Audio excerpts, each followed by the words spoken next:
Hey everybody, it's Melissa, and I'm gonna keep it super real with my opinion on MFK as a brand, some of their fragrances, and matter of fact, let's throw Labo and Byredo in this video because I hear a lot about this trilogy of fragrance brands. And let me just kind of tell you the narrative that's been spun by some people, at least when they comment on my videos, is that MFK, Labo, and Byredo are quiet luxury brands. Again, this is not me talking. This is the stuff that I get from people that are like, oh, I can never with YSL and Dior. Like, everybody's wearing those. I want to wear something that's like classy that no one else is wearing. So I wear Labo, I wear Byredo, I wear MFK. And to me, I don't think these are quiet luxury brands. I don't think that these are brands that ascend.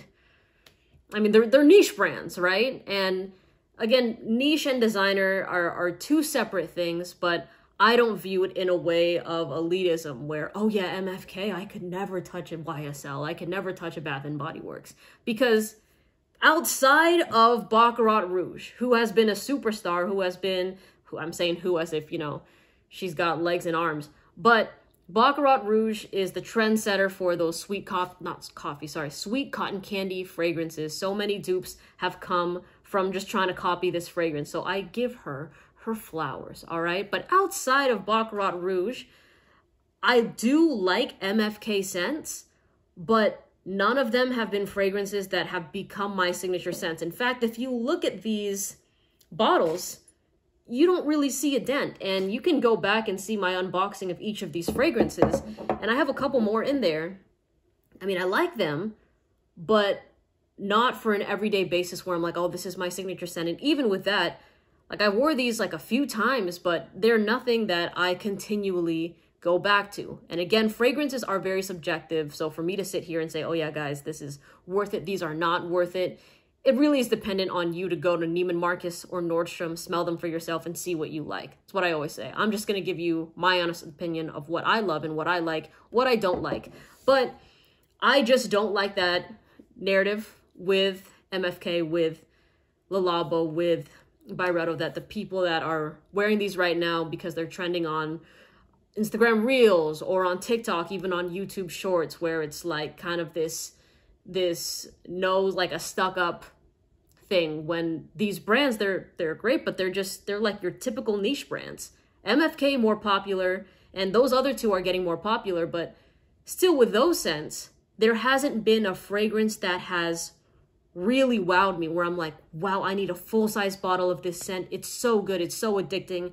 I would smell them and be like, yeah, I do this, basically. I would spray it on skin, but just for an example, yes, that's likable. You know, like Another 13 by Labo. It's a good scent. I think if you're somebody that doesn't want something super powerful, you kind of want it to be almost natural, clean smelling, then go for that fragrance. And I think that even with Byredo, Bal d'Afrique is not my favorite fragrance. I think it smells better as like a shower gel, in complete honesty, than a fragrance. The fragrance kind of put me off, but the shower gel smells good. I don't know why that is for me.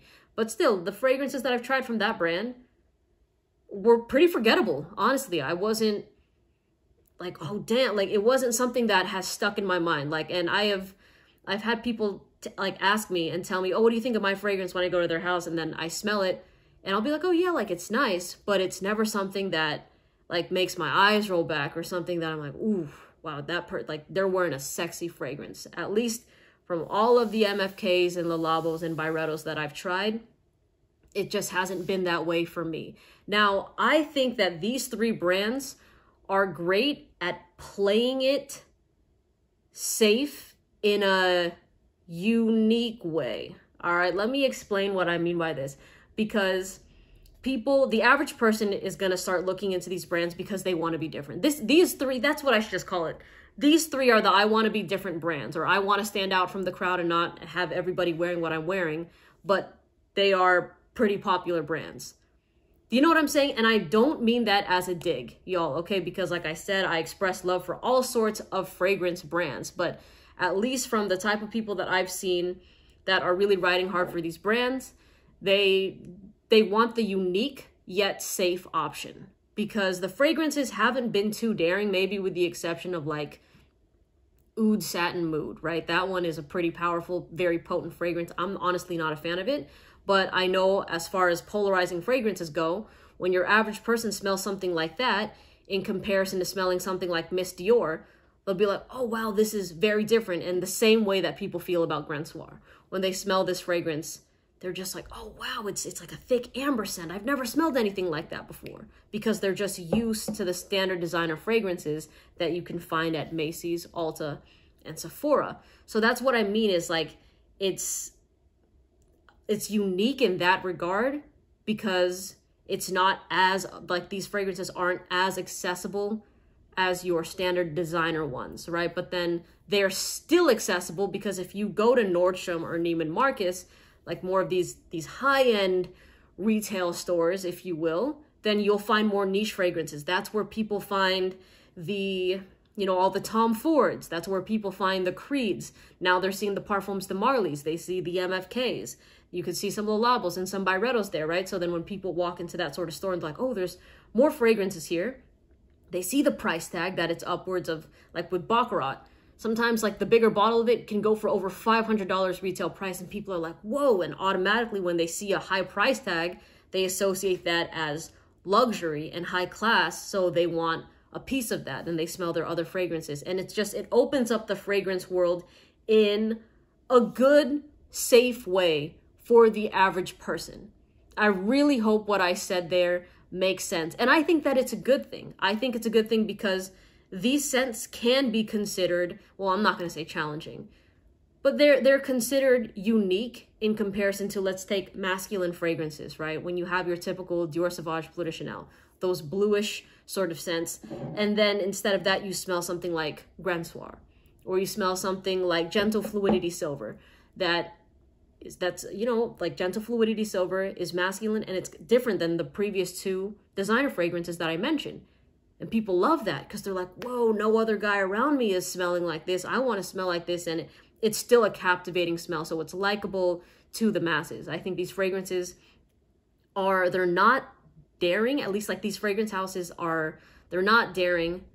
But anybody that is looking for a little bit of edge can try them. It's like in the same regard as when people ask my opinion about Oud Esfahan by Dior, where a lot of Westerners haven't smelled a fragrance like that rose oud combo, right? In the East, very popular. You see stuff like Risala all the time, very strong, very intense fragrances. So when you had a designer scent emulate that sort of smell, people here were going absolutely nuts. They're like, wow, there's never been anything like this before. And they just were losing their minds over it because it was different, but it was still like likable to the Western nose, if that makes sense, okay? I hope that, I don't even know if that example really lands. But to me, I approve of these brands in a way that just makes me go, eh.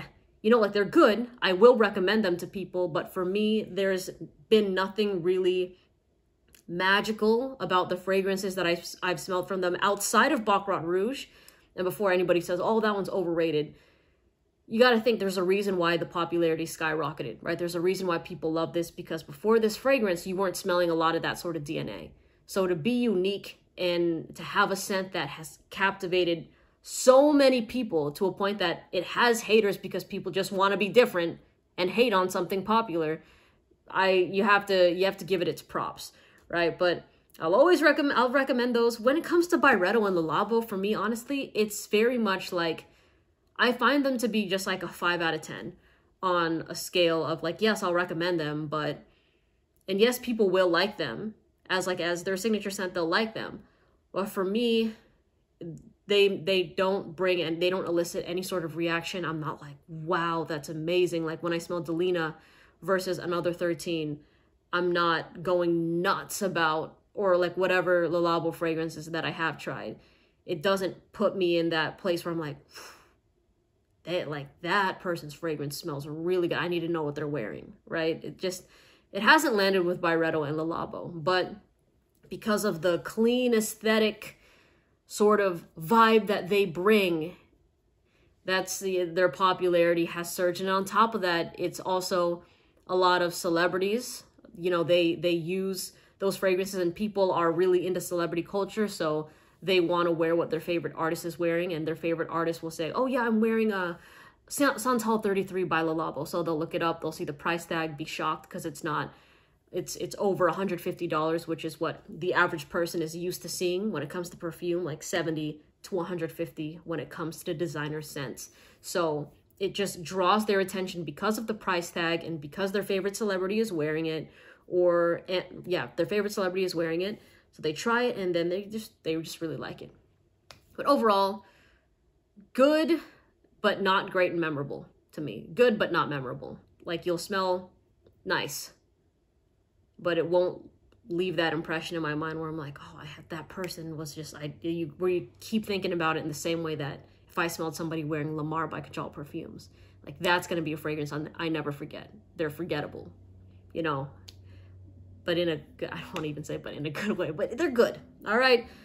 Let me know what you think about these brands in the comment section below. If they are there's fragrances that you like from them, what scents you don't like, and just what you think of these 3 brands overall. All right. I hope you all have a great day, and I'll see you in the next video. Take care. Bye.